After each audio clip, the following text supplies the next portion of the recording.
I'm Coach Mark O'Brien. I'm at Coosa Christian, and you're watching Average Joe Sport Talk.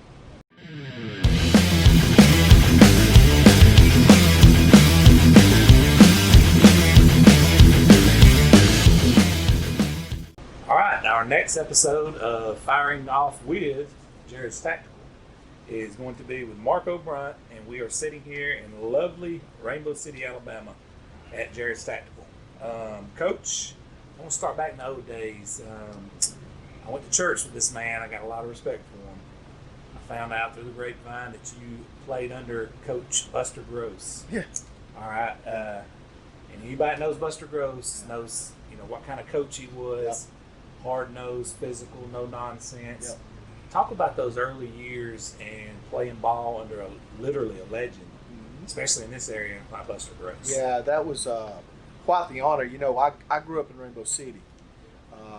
Born and raised, and my dad graduated in Wisconsin, I believe in 1957, and so I didn't grow up going to Southside ball games. I grew up going to Wisconsin ball games, and Buster Gross become an idol, metaphorically speaking for sure, but that's who I idolized. I wanted to play for Buster Gross, and I'd tell my dad all the time, 10, 11, 12 years old, I want to go play for Buster Gross. And so once I got to my 9th grade year, Dad let me transfer to Emma Sanson to go play for Buster Gross. And it was that, he was old school, right? And you never crossed that man. You just didn't do it. You treated him with the utmost respect. And he had a way of making you, walk the line, right? You just didn't cross him, and it was, he helped me, Buster, and he probably didn't know that, Coach Gross. I don't even want to call him Buster. But Coach Gross, he probably had one of the biggest impacts on me getting ready for what I was going to do later on in my life. It helped toughen me up to get ready for the next journey in my life. Absolutely. And he probably doesn't even know that to this day. He did. 100%. Yeah. And what were the main takeaways you got from wanting to go play, seeing and idolizing, and seeing a vision of playing for this man, and then it happening, and then when you left and you look back, what were the main? Just give me like a couple of takeaways that really. It was everything as a kid as I grew up. That he was kind of like, to me, he was the John Wayne, right? He was the cool guy on the sidelines that you wanted to be like. You know what I mean? And he was just, what you saw is what you got with him, right? Tough around the edges, but deep down he loved his kids. He'd die for his kids, right? And so it's just what you saw is what you got with him. And he was a man's man, and I'm sure he's still a man's man to this day. You catch him walking at the Gadsden Mall. Oh, there you go. I've not seen Coach in a long, long time. He walks by every morning. Okay. If you ever want to run into him. Very good. Very good. I'll try to make my way over there one day. No doubt. Yeah. Okay. So having that toughness, and you ended up joining the Navy. Mm-hmm. Obviously that helped. Like you just mentioned a few minutes ago, but carrying that, what made you choose the Navy as your next step? Well, I kind of figured out real quick that I was probably not a college athlete. Wasn't big enough, fast enough, strong enough, right? And so I don't know. I know this is crazy, but there was a movie that came out called Navy SEALs. And me and one of my best friends, we went to see it one night when we got off from work. And I saw the movie, and I'm like, I'm going to do that. That's what I'm going to do. He said, you're an idiot. You ain't going to do that. I said, I'm going to do that. I'm going to start training for that. I was 225 pounds at the time. And in 6 months, I went from like 225 to 160. Right? And that's what I did. I said, I'm going to do this. And he didn't believe me for the longest time, but he realized after I started dropping all this weight, hey, this guy's serious, right? And so that's what it was. I mean, I saw the movie, and I always wanted to continue on a brotherhood, right, Bo? And I knew there was no brotherhood just going to college, right? Being in a fraternity, that didn't interest me, right? Going to work a job, that didn't interest me, right? And so I'm like, okay, what's the hardest thing I know you can do, to challenge me as a man, right? I want to be challenged as a man, and just spread my wings and fly. And that's what I did. 100%. Yeah. Now, when you were in the Navy, and I know you said you seen the movie and it got you to go into the Navy. Yeah. You wanted to look to be a SEAL. Myself included, and the rest of America is always intrigued by the Navy SEAls. Yeah. David Goggins, one of my biggest. Jocko's another one that I was to. Bradshaw's another one. When you got in there in the early stages, even before you got the buzz, like you know, pre-screening thing, was there a point you was thinking, what in the world did I get myself into? Great question. None of that ever. I'm not a real smart guy. Okay, so that never even really factored in until I got to the third week of training. Hell Week at that time was the 6th week of training. I think they've moved it back maybe to the 4th week now. And I don't know what it was. We had this instructor called Instructor Eshelman. I don't know. I just wasn't in the right frame of mind that week. You got to be on your money every single day. Okay, from the time you wake up to the time you go to bed. And that's the only time I'd ever thought about quitting. Only time. And I'll never forget it. At the end of the day, and Instructor Eshelman said, you know what, there's probably somebody thinking about quitting. And he draws this white line across this whiteboard, this blue line across the whiteboard, right? And then he draws two little equal marks, right? He said, okay, this line represents your life, right? And he said, those little equal marks represent you in SEAL training. And he said, what you do between those two marks is going to define you the rest of your line. And whatever it was, it hit me. I'm like, there's no way I'm quitting. There's no possible way. And that one thing that he told me changed my whole outlook, right, from the rest of the training. Because even during Hell Week, quitting, it literally never crossed my mind. It was just that one time, that one instance, and, then here I am, A lot of people know about the SEALs, but they don't really understand even what you just said. Yeah. To explain to people, when you go to when you got to BUDS, for example, how many people entered your BUDS class and how many survived? Okay. So we, up until, I was BUDS class 203. Okay, so that means there were 202 classes before me. We were the first largest class to ever make it to third phase. We were the second largest class to ever graduate SEAL training. Now, saying all that, there was 247 guys that start and 42 walked. 247 to start and 42 walked. Okay. Wow. Man. Okay. And the largest class, I think, beat us by one guy. We lost like 4 guys in third phase training. And it was some stupid things, some safety violations and things like that. One guy almost blew up about 10 of us with a Claymore mine, so obviously he got booted, right? I mean, we were really close to getting blew up by Claymore. So for people who do not know, when you mentioned Hell Week, we're talking 130 hours and you sleep maybe 1 to 3 hours. Okay, so you start Hell Week on Sunday afternoon, okay? And the sleeping thing's kind of overrated, okay? And I know that sounds crazy, but I'll tell you what's going on here in just a second. So you started Hell Week on Sunday afternoon. You were literally wet the entire 5.5 days with the exception of the time you got to sleep. They let you change into dry clothes and let you sleep just during that time frame, okay? All right, so and that in itself was a torture session. I can explain, but so you start on Sunday afternoon. We got our first hour of sleep on Wednesday afternoon, okay? And then we got hours 2, 3, and 4 on Friday afternoon, right? Or Friday morning, rather. All right, but the sleep, I wish they wouldn't have let us sleep because the craziest thing happens when your body sleeps. It's so wore out. It starts, your body just starts. I've never had this happen to me in my life since before or after, but your body just starts heating up. It gets really, really hot. It feels like you're on fire during those dry clothes, and your body starts swelling really, really bad. And the first thing they make you do is get in the water, and that's a big deal, right? No, it's the worst pain I've ever felt to this day of my life. Whatever is going on in the body, it's awful, okay? And it feels like needles are just sticking your body all over. And I just personally, if I could have did Hell Week, I would have just said get rid of all the sleep. I was cool with that, right? Because I didn't like that feeling when I first got back in the water, right? And they had to cut the boots off of you, right? Because your feet are so swollen, and your fingers are touching each other when they're this wide, and it's during that rest, and I think they do it on purpose, right? To maximize the experience, maybe. Yeah, because you're carrying boats and logs, and they do what's called wet and sandy, where you're in and out, Yeah. rolling on the sand. You're always sandy through that phase, right? The second your body starts drying, which is never, all right, any shades of it drying, you're right back in the ocean, and you're getting sandy.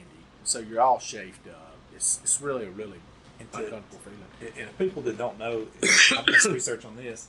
When you jump in a cold shower at home, you're looking at a 70-something degree water. Right. The ocean off Coronado's, we're looking sometimes down in the 40s. It's really cold. We had a fall hell week. So the water, for you guys that don't know the Pacific Ocean, it's not like the Gulf. That water is brutal, and that fall hell week was really, really cold. If you've taken a cold shower at home, you're about 30 degrees, 30, 40 degrees colder than that. It's nothing. To put in perspective, and I don't, I'm not trying to brag or anything, but like the end of hell week, you could all your teeth are loose from shivering, right? You can literally wiggle. They call it jackhammer. Yeah, you can literally wiggle your teeth because because you're shivering for so long. Yeah. And like the first night, and you might as well just put a tent out there because they're going to keep you in that ocean, okay? And so you'll lock arms, and you'll go in that ocean that first night, and you're in that ocean all night. And so they've got doctors on the scene, and they'll bring you up, they'll check your eyes, make sure you don't hop out, you're back in the ocean. And so they'll say, you got 247 guys. They'll say, okay, when 5 guys quit, 10 guys quit, we'll end this evolution and start another evolution, right? And that may be running with a boat on your head 5 miles or whatever, right? And you're like, well, that's cool. I'm out of that. I'd rather take the pain here than being cold, right? So Monday's not, those guys, you're weeding out the weak ones. Well, when you get to Wednesday of Hell Week, there's some pretty tough guys in there, okay? And when they say, hey, we ain't continuing on till 3 guys quit, you got some pretty tough guys left, and you may be in that ocean, quite the time, And I can share a real funny story with you if you'd like, right? Hey, I'm all ears. All right, so I want to. Can you edit this? Yeah. Okay. So edit this name, okay? Because he's still serving. He's a captain. He's at the Pentagon. Okay. All right. His name's. Yeah.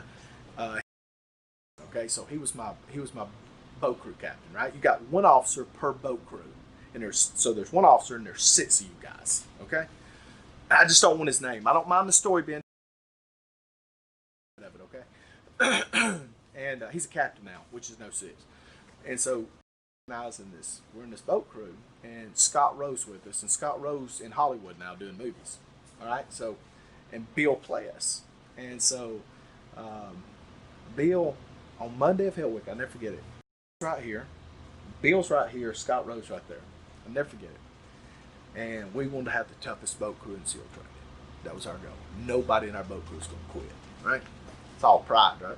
And so, so Monday of Hell Week, Bill's like, guys, I don't think I want to do this no more. And they said, when 5 guys quit, we'll secure this evolution. We're like, my gosh, you're not going to be one of the 5. We're in this thing together, right? And so we talked him into staying. Tuesday rolls around, and it's when that dang sun goes down, it's when it gets brutal, okay? All right, that sun goes down, you're singing Hi Ho Dario, the water we were going. Same thing. Bill Pless. He's like, because you're on first name basis, you don't call the officers sir and stuff. I'm going to quit. He's like, country, you can't let him quit. Hold on to him. That's what they call me. So I'd hold on to him. I say, Scott, you hold on to him. You ain't quitting. We got the toughest boat crew in SEAL trade, right? So we talked him out of it, and that joker wanted to quit, And you save your pee. You don't pee. You save your pee for the ocean so you can get about 20 seconds of warmth. So you pee on yourself for 20 seconds. Feels good for 20 seconds. So Wednesday rolls around. that dang sun goes down. You know what's about to happen. It's going to be surf torture till the sun comes up. Right? It sucks. And so it's like, when 5 guys quit, we're going to secure this evolution. So guy number 1 quit. Guy number 2 quit. Guy number 3 quit. Guy number 4 quit. 1 guy left. Bill Pless. Bill's like, guys, I hate this. I don't want to do this. I want to quit. I look over. He's thinking the same thing I'm thinking. We're like, you know what, buddy? The best thing for you to do is go ahead and quit because it's going to be the evolution for us, right? So we let that guy go. You know what I mean? That guy said, we didn't care about the toughest boat crew anymore. We wanted to end that evolution. We want to get out of here. So, yeah, Awesome, that's a true story right there, you know. Dude, Yeah. That's what you call sacrifice. That was sacrifice. We sacrificed that dude, man. It was expensive. And Scott let him go too, you know what I mean? Finally, y'all was even like, all right, man. Let's get Yeah, out of see here. you, Jack. You know what I mean? Beautiful. Yeah, Beautiful story. yeah. All right. Once Hell Week drew to a close, Yeah. you got to wear that brown shirt. What Yeah. did that feel like? That felt like a badge of honor. Did you It's- think, could there be anything else on the planet? That No, Yeah. no. That brown, you could have put, honestly, Bo, you could have put $500,000 down in a briefcase for that brown shirt, and I'm telling you, and it ain't just me. Every one of those guys would have took that brown shirt, right? That thing was priceless. Right. You went from the white T-shirt Right. to the brown T-shirt, and you also knew you was going to get your Hell Week shirts, right? Which the class designs, and you order your Hell Week shirts, which I still have in my house. It's hung up. It's awesome. You know, I'll never wear it, right? But that was, you know, probably the greatest honor I've ever achieved personally, okay? That I've ever worked towards something. It was as greatest honor as actually graduating SEAL training. That's what my next question was when you got that trident. What was that like? It felt about like the brown shirt, right? The brown shirt, you know, the brown shirt finally told me, this is going to sound crazy, but I always had to try to, I had a lot of self-doubt within myself. And so I was always trying to outdo myself to prove that I'm a man. You know what I mean? I always had self-doubt. Okay, am I really a man, right? Am I really a man? Am I really a tough guy, you know? And so that brown shirt finally told me, you know what? You're a man. Yeah. You know what I mean? Nobody can take it away from Nobody can take it away. I've earned it, and not many people has ever done it. Whether I wash out of that training afterwards, it's not because I quit. It's because I did something stupid, right? Maybe set a claymore off or something, you know? About killed 10 of But them. yeah, but you know, I got that brown shirt, and I can never have that back. And that was a big thing. And it was as important as the trident to me. Still to this day, it was still as important. And I wear the trident around my neck for sure. That's awesome. But there wasn't nothing like that brown shirt. Yeah, it's beautiful, man. I love it. Now I'm gonna fast forward as you got out to the Navy. I know we can sit here all day and talk with you. Yeah. But we're gonna fast forward to when you got out of the Navy, and I want to go into your coaching career. Okay. Now you coached at Cleveland. Mm-hmm. Was that your first head job? It was. I got a question. Like, how did you relate what you'd been through with Buster Gross, which you said set you up for your career, Yeah. and then going into Navy SEAL training, and then going and coaching football? How do you translate when you have a kid that's giving you quarter effort or? It's kind of weird, isn't it? Oh, dude, I noticed the other day when you came on the show, you said, "We're not quitting. Yeah. I don't care what happens. Yeah. The one thing we're not going to do is quit. We're going to fight." Yeah. So how in the world did you gear down and say, "Okay, let me see how I can do this"? Well, I think you got to take it in increments. First of all, I think Coach Gross, okay, did not help me to become a coach on the field. Okay, so Right. let's just bridge this thing together here. I think Coach Gross, and he don't even know it, but he helped me to become a SEAL. Okay, that's what Coach Gross did. Without Coach Gross, I don't think I become a SEAL. Okay, all right, and SEAL training helped me to become a coach. Okay, and then once I got into coaching, there was a couple of coaches that helped me to become a football coach. Okay, Matt Glover, who's probably I would say you know, and I don't know if you guys have interviewed him, but if you don't, you're missing a blessing because he's probably the sharpest defensive mind I've ever been around, high school or college. Okay, he's incredible. Well, Coach John Gross, who's we're very, very close. Okay, he's like my best friend. Okay, but so John got me hooked up with Matt because I was over in Georgia 4 years, and so I went to work for Matt, and I'll eventually go to work for John later on. But Matt taught me how to coach the finite details of football. He's the most detail-oriented guy I've ever been around. Okay, and so when I got to Cleveland, it all kind of made sense to me. Right? You got to be tough. All right, you can't ever quit. You got to be tough, Coach Gross. Right? Got to be tough. You can't ever quit. SEAL training, right? Matt Glover, finite details. Dot every I, cross every T, outwork everybody. Okay? So it all made sense. Okay, so I get to Cleveland, and I'm like, okay, this is a bad program, right? It was a bad program. And I'm like, what I got to do? Well, we got to cover those three bases. So, you know, I immediately put in a weight program. We immediately put in log PT, right? We immediately put in a summer camp that we're going to do at Coosa next year, right? And the detail-oriented working 7 days a week, you know, that's what Matt did, and that's the things that Matt taught me. So it just kind of all mutated into helping me evolve into what I, you know. And then John, I think, you know, when I went to work for John after Cleveland, we were real successful at Cleveland. Then I go work for John at Oxford. He helped me grow as a man, not just a ball coach, but as a man. That's why I respect John so much, and he's just one of the best people you'll ever meet. And that's where that kind of topped it off at. That makes sense. It's like a perfect, Yeah, like a perfect blend there. yeah, it's perfect. I love Yeah, that. yeah, And you've had stops, obviously, at Asheville, Oxford, yeah. Cleveland. You said over in Georgia. You've coached in all different classifications. Yeah, absolutely. All different cities. Yep. What's some of the most common things you see, and then some of the things that's different? Common things amongst the community or the football team? Amongst coaching smaller classification to larger classification. Amongst what I see from other teams? No. Like from difficulties in coaching. Oh, okay. Like say, when I'm at 2A, I don't have to worry about this. Yeah.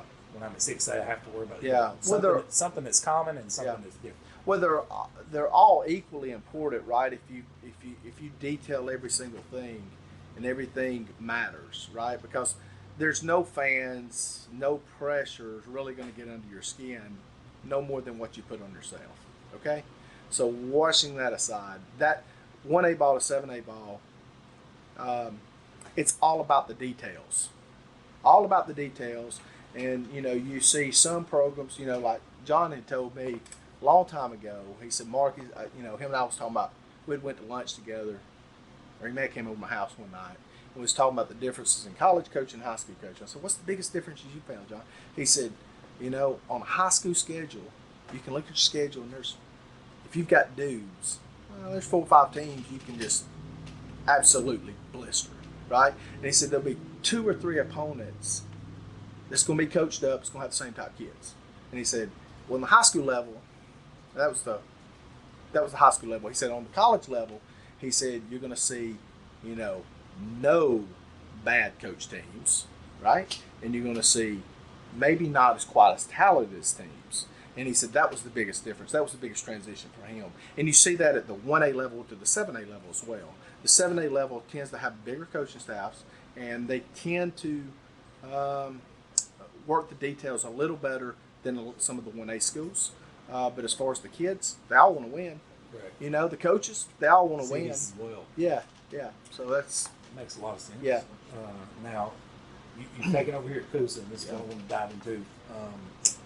You come into the program, like I said, you touched on it a little bit last year, to kind of get your hands on it, kind of your baby this year. These guys play with energy, and not a lot of people is thinking, hey man, Coosa, they kind of just wrote them off because, let's be honest, you got probably one of the youngest teams in the state. I would say so, yeah. I mean, I'm not even joking. Yeah. 1 through 7A, I'd put your team up youth-wise versus anybody in the state right now. But when you went in there with this attitude, you said, no excuses. Yeah. We're going to do it. We don't care. We're going to build something that the kids want to be a part of here. Mm-hmm. Take us through those first early days and your first early messages with these kids at Coosa. Kind of when we got there, this ain't no knock on anybody because every coach wants to do it his way, right? And you want to do it. Every coach says, "Well, we're doing it the right way now." Every coach, that's just coach talk, right? Right. And you've heard that. You've interviewed enough. You've heard Yeah. that. What I noticed that wasn't happening at Coosa, there was not a strong emphasis put on the sport. Okay, so what I've always noticed in successful high school programs, strong emphasis on sports from board down to community, good football program. Bad emphasis, board to community, bad football program. Okay, and so I think that's the greatest thing that we have. I think we have flipped. Okay, you've got teachers that want to talk about the game, you got teachers that want to go to the game, and you got kids that want to go to the game where you didn't have. I don't think you had necessarily that much, right? And so that's where it all starts, and that's the rest of that stuff can take care of it when you say the right way, right? You can put it in the weight program and all that other nonsense, right? It's all important for sure, but it's flipping the mindset of the community, okay? And here's the hardest part of it. Well, Coosa doesn't have a community.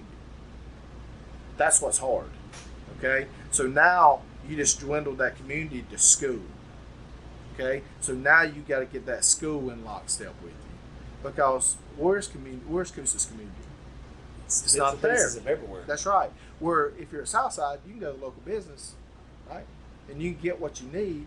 Chances are, if they like you, not trying to run you off, right? You can get what you need, and you've got, banners hanging up of, go Southside, win. Coosa doesn't have a community, so that makes it a little more difficult. 100%. Yeah, Makes sense. You did something pretty remarkable yesterday. That we shared a picture of you. You had baptized 13 players, I believe, and it's been shared, went viral. We put a picture up, and it's over like 40,000 views in just a few hours. No kidding. A few hours.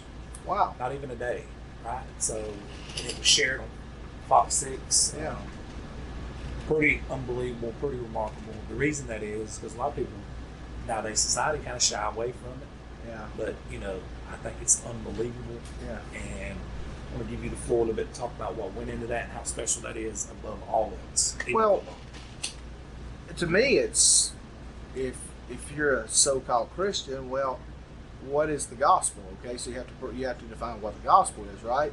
Okay, so if I say a prayer, does that mean I'm saved? No, it doesn't. People are fooled by that, right? The Lord tells us what it takes to inherit the kingdom of heaven, and it's called loving the Lord God with our heart, mind, and soul, loving your brother, which is your enemy, as much as you love yourself. Well, if you do those things, then you're gonna want to fulfill the Great Commission. What is the Great Commission? The Great Commission is getting out and spreading the gospel to as many people as you can spread it to. Okay, that is your job. It's not your job to save them. It's your job to spread the gospel. Okay, and so we did this at Cleveland, and that's why I didn't think it was a big deal, right? I mean, this is what we did at Cleveland. I think we had 14, 15 kids saved. Then we went to Asheville, and of course John did it at Oxford as well. But we did it at Asheville. We had 8 or 9 saved, something like that. And then we do it here, and what I do is I'll find a preacher in the community, right? So if there's a gazillion churches, I'll go pluck 10 preachers, and every Saturday I'll bring in a preacher, okay? And they're not allowed to do devos. They're allowed to preach the gospel and the gospel. If they don't want to, they want to do devos, I don't want them. I want the gospel preached to them. And so we did this at Coosa this year. I think this is the first time they've ever done it. I don't know, but the preacher Scott Wright, a couple of weeks ago, 8 come to the Lord, right? And I was like, told him afterwards, I said, dang, Scott, you did a really good job, man. I said, why don't you come back? And I just felt like, and I never do that, right? I didn't do it at Cleveland. I never got the same guy back twice. Never did it at Asheville, never got the same back. But for some reason, he said, okay, I'll come back. And so he came back. Well, 5 more found the Lord. I'm like, that's wild. I said, after those 5 found the Lord, I said, Scott, I said, he'd finished, he'd sat down. I said, listen, I said, and I've never done this before. And this is the only thing that's different from the Asheville or the Cleveland. I said, guys, I said, you found the Lord. I said, but the first thing you need to do is proclaim it to the world. And I said, well, you do that through baptism. Well, I couldn't finish. And those kids got back up and they came to me, we want to be baptized. I was like, wow. And so Scott looked at me, he sat behind me. I standing up. I said, Scott, I said, you want to do this? He said, let's do it. I said, all right, here's what we're going to do. This was this past Saturday. I said, we're going to have a baptism Tuesday on the practice field. That's our brothers. I mean, you know. And he's like, well, what are we going to use? He said, we can go to the creek. I said, no. I said, we do ice baths. I said, we're just pulling those tubs out, filled up with water and baptizing. And I said, invite all your mamas and whatever and come forward. And thankfully you guys showed up. We didn't advertise for this thing. We really didn't. There wasn't nothing behind it. It was just something personal for the kids. And so, you know, I go out there Tuesday and I'm thinking, you know, maybe 10 people. That's what, 13, 15 people. Well, there's a bunch of people out there. And I see Reggie out there taking pictures. I'm like, wow, this is really cool, you know? And so we did that deal yesterday. And this morning I get a phone call from Rick Carley. And then, you know, I'm like, what the heck, you know? This is not a big deal to me, you know? It's like, you know, it's what you're supposed to do, you know? And then Christina Chambers from WBRC calls. And I'm like, wow, you know, this kind of, I guess this went viral. I'm not a social media guy at all. Yeah, this safe to say.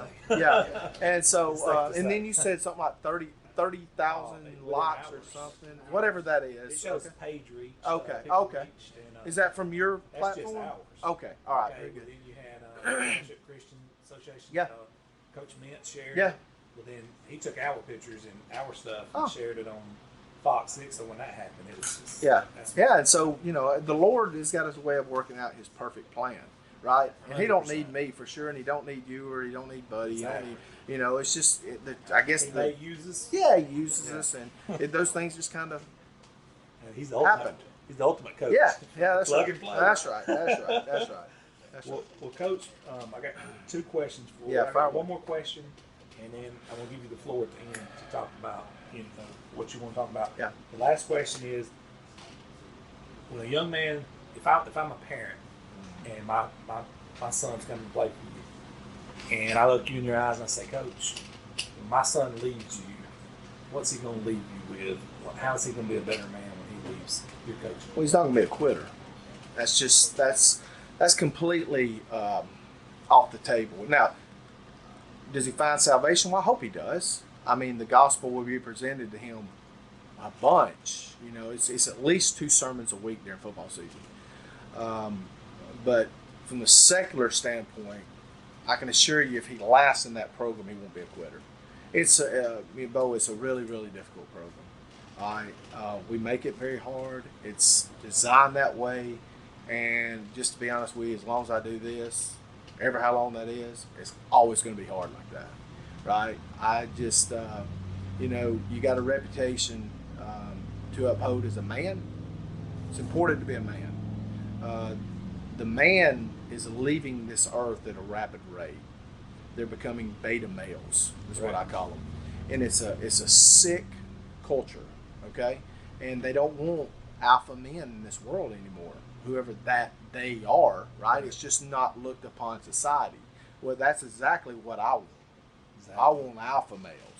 Exactly. I want someone that's gonna tell people not what they want to hear, what they need to hear. Right. Okay, and I want a dude that's not gonna walk out on his wife. I want to see that kid. You know, I want to see that kid in 10, 15 years. Say, Coach, I want to bring by my wife and our child. Right? And I want that young man to say, Coach, thank you. You know? And that's our goal. That's what we want to do. That's what we want to achieve. And all those W's and L's, they all take care of themselves. I don't think I've ever told a kid we need to win a football game. Okay? We just try to mold a alpha male. And when you mold an alpha male, all that other stuff will take care of itself. That's kind of what I wanted to end on. Like, the floor is yours. Anything you want to talk about? No, you know, I mean, the only thing I would say is what y'all are doing, and I know you hear this from every coach, but I mean this. I'm very careful with my words, and it's hard to get close to me. I don't let a lot of people close to me. And for me to open the door to you guys, I'm telling you what you're doing is right. And you can see it. You have a passion for it. When you got a passion for it, use it in a positive manner to go spread the gospel. Correct. Use this whole platform to go spread the gospel. Because at the end of the day, guys, nothing else matters. That's a great point. I think that's the best way on the planet at the end of the day. Coach, you got me fired up. Give us some pads, Coach. Man, I'd love to have you, Bo. We need some help. We need some older guys playing. No doubt. I think Buddy's got a year eligibility. I could get Buddy in that field. But Buddy would be a dude. Oh, Buddy yeah. would be a dude Oh, for yeah, me. for sure. No doubt. Yeah. Coach, it's been an honor. Yeah, and man. I promise you, we will be seeing you Monday. We're going to keep that ball rolling. Keep you guys coming Very in. good. Keep rotating those kids, and let's get this message out, man. Yeah. It's that's the only thing that matters, guys. This 100%. world's it's melting. Yeah, This whole world's melting. I And the agree. Lord's coming back really soon, y'all. absolutely. You go look at prophecy, which is I'm a huge studier of the Bible. You go look at prophecy, guys. They ain't. I mean, if you take Ezekiel 38 out of it and say Gog Magog war, you take that out. That's up for debate whether it's before Jesus or after Jesus. There ain't nothing else that needs to happen. And I'm telling you guys, the only thing that matters is using your platform to spread the gospel. That's That's it. It's the only thing that matters, though. I respect it. I love it, Coach. Thank you so much for your message, your time, and what you're doing with the kids. Ah, yeah, man. Appreciate you.